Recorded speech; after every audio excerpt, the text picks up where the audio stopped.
we're bordering on the absurd. I watched a couple of hours of news last night. I mean, if you call it news, I mean, I still go back to what Jeff Greenfield said yesterday. With all due respect to cute little Brian Stetler, he who looks like, I mean, he looks exactly like a Cabbage Patch doll. I mean, a little chubby, fat-faced. I mean, cute little Brian Stetler. But I mean, you think about it. We've gone, I didn't hear anything yesterday about Kavanaugh being a sexual predator or not. It's now that he drinks too much. Did you watch CNN or did you watch news? I mean, I'm confused here. Well, I mean, I flip it back and forth. I try to get a variety. Okay. I try to get some CNN. I try to get some NBC Network news. I try to get some MSNBC. I try to get some Fox. I try to get a dose of the Washington Post, the New York Times. I don't know if I'm watching news entertainment. You really don't. It's so blurred. Well, it's incredibly, well, it's not blurred anymore. I mean, I think I've got a fairly accurate description. You know, we've always lived in a world where there was a winking and a nodding, going back to the baseball analogy, and I think it's very appropriate. Alex, a big Boston Red Sox fan. I'm a big Gamecock fan. When you're somebody who sees the world as the majority of our listeners do, and you deal with the mainstream press, the mainstream media, it's just like the Red Sox play at every game in Yankee Stadium. It's just like the Gamecocks play at every game in Death Valley. It's just like the Tigers play at every game in Williams-Brice Stadium. That there's not a winking and a nodding anymore. It is a in-your-face, total execution of a propaganda machine that really and truly, I don't know if you saw Trump yesterday in his press conference, but he basically said, the media reports, but I mean, they're the Democrats. When I say Democrats and I say media, I mean, most of America knows I'm talking about the same thing. And they've just doubled down. I mean, they have let this vitriol hatred of this American president, to your point, blur their better judgment to the point that I think they're really, I mean, it goes back to what Dennis Miller said, Reb, and Miller's a bright guy. Miller said they're destroying themselves right before their very eyes, and the only people who see it are us. We know them much better than they know us. Why? Because we're interested in what they're up to. We're curious about what it is they're trying to do, the blurring of the lines, the replacing of news and reporting and journalism for, propaganda. And in essence, that's what it is. I listened to an article last night on CNN, and I really kind of scratched my head, and I said, are they really going to run this? And it was about, a 1985 bar fight. I mean, let's really throwing ice. I mean, Reb, let's break this down. We've got a gentleman who is up for the U.S. Supreme Court. I mean, I think very, very often we need to remind people what reality is and what it should be. We've got a 50-some-odd-year-old man who has spent the last 25 or 30 years of his life in the public sector, the public square, to some degree, but with high levels of scrutiny. And he's been vetted for all of these varying positions. He's been vetted for the second highest court in the world, or in America at least. I mean, the circuit court that includes Washington, D.C., and he's had 6 background checks, and nothing about sexual harassment has come up. Nothing about drinking too much has come up. But last night, MSNBC, NBC, and CNN all run stories about a bar fight or an alleged bar fight in 1985. That's 33 years ago, when he was somewhere around 19 or 20 years old, and they're making it look like they're trying to convince the American public to believe this is a disqualifier. So Thursday and Friday, we thought we had a problem with, sexual harassment. Is Brett Kavanaugh a sexual predator?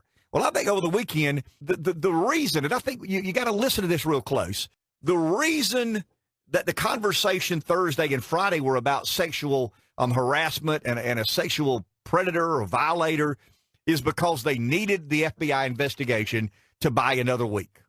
Okay, we bought the other week.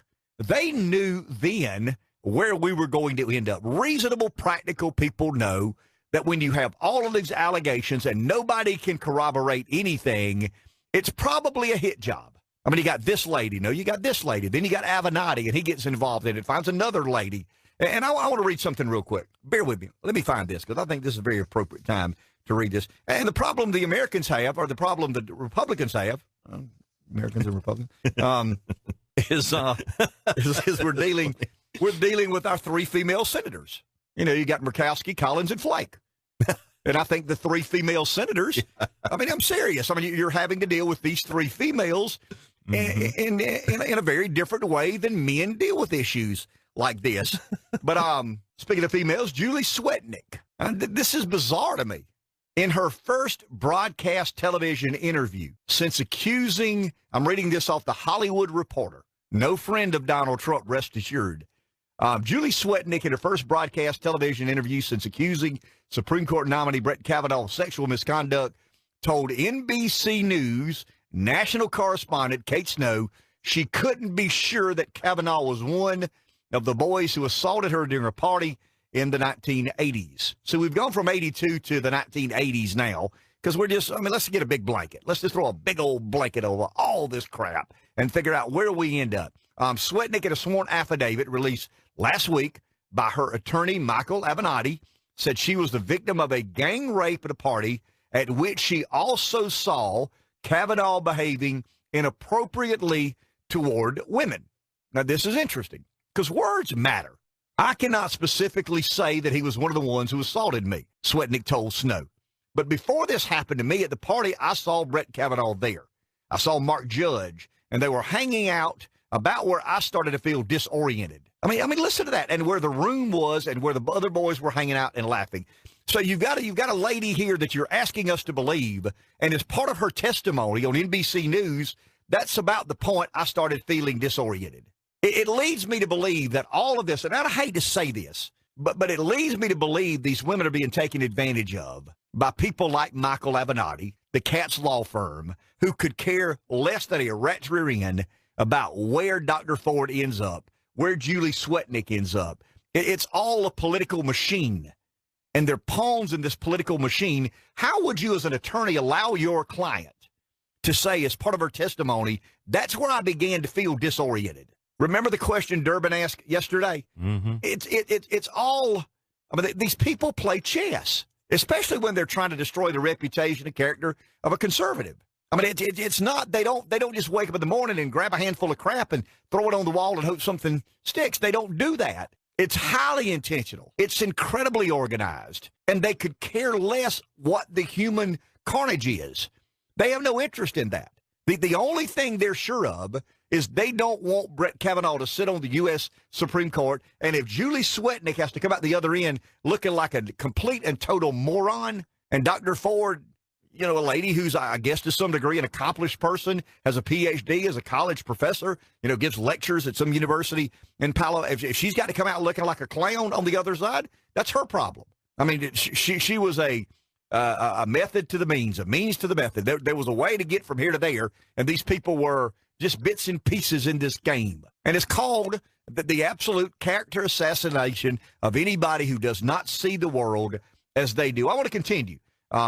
Swetnick, asked to respond to Kavanaugh's denial of her allegations, said, this is what the lady said on NBC News. He is an admitted blackout drunk and drug addict. Did I miss something? There's her verbatim answer when she was asked about Kavanaugh's denials of the allegations. She said he is an admitted blackout drunk and drug addict. That's straight from the mouth of Avenatti. Listen to the language there. That's what Avenatti tells her to say. Well, I don't know that doesn't matter. Doesn't matter. Well, you'll end up in a good place.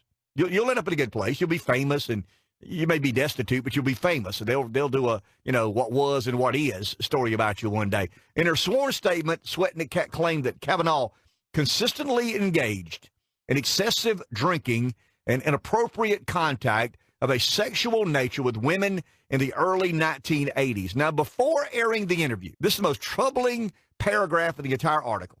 Before airing the interview, Snow, the NBC national correspondent, said, and I quote, these are verbatim quotes. This is not, I'm not taking any liberties with anybody's quotes.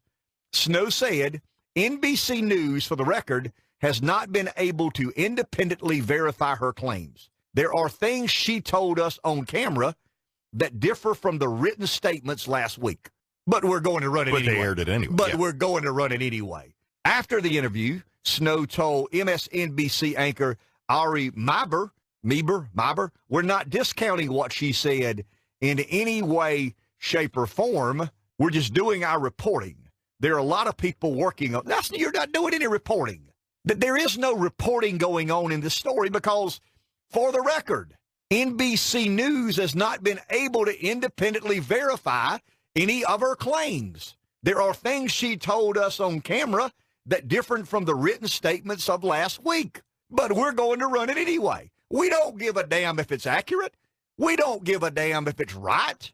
It's negative about a conservative. It's potentially damaging to the right. It could paint the president in a negative light. If we've got to make it up, we'll make it up. If we can find somebody else that'll make it up, we'll get them on national television and let them make it up. It doesn't matter to us. There is no more winking. There is no more nodding. There is an all-hands-on-deck effort to lie, to cheat, to steal, to be ethical, unethical, moral, immoral. It doesn't matter because they're trying to put someone on the U.S. Supreme Court that we vehemently disagree with. And because we so disagree with him, it gives us the right to take any parameters or barriers or barricades down that may have pre-existed because we're doing this on behalf of the people of the United States of America. And that's a ridiculous argument. How does the media, how do we ever believe, how do you and I ever consume any nugget of news or information from NBC News or CBS or ABC or CNN? How do we ever consume that and believe it? You can't. You can't.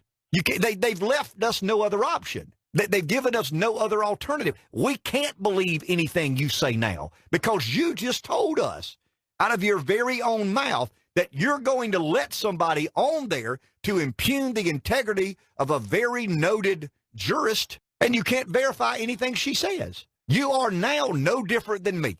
NBC News is no different than Rush Limbaugh. I mean, in essence, that's what they've accepted. We're not journalists. We're not reporters. We're not a news agency. We are simply an opinion monster. And our opinion is he would be a bad judge because the majority of our newsroom, like Roe v. Wade, the majority of our newsroom, like affirmative action, the majority of our newsroom, like gay marriage. And if we got a guy that potentially gets on the court one day that may change gay marriage or the definition of marriage, that may change and rule in a very constitutional way against affirmative action, that may one day revisit Roe v. Wade, it's not our job to give you the news. It's our job to give you our opinion and to stop that from ever happening. And somebody said, well, that's what you do. That's exactly what I do.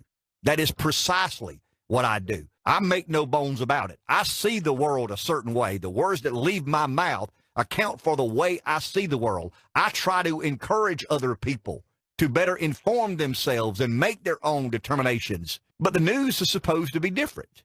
But we've always perceived the media to give us an honest account. Was this guy a sexual predator? Was this guy a raging alcoholic? And they're no different than the opinion monsters that they ridicule night after night, day after day. They chastise Limbaugh, the Bill O'Reillys of the world. I mean, on a much lesser scale, the things that we do here and people like us do all over the country, they laugh and ridicule us because we aren't news. We're opinion. Well, that's all you've become. You're not. NBC News has no credibility with the American public anymore. I looked at some numbers last night from Pew Research, and about 40% of the American public believe that the news is covering the Kavanaugh story in an accurate fashion. Well, guess who they are? It's about 96% of Democrats, about 21% of independents. That means 2 out of every 10 independents, the 20% in the middle, they believe you're telling the story in an accurate fashion. The American public are up to what you're doing. They're on to what you're doing.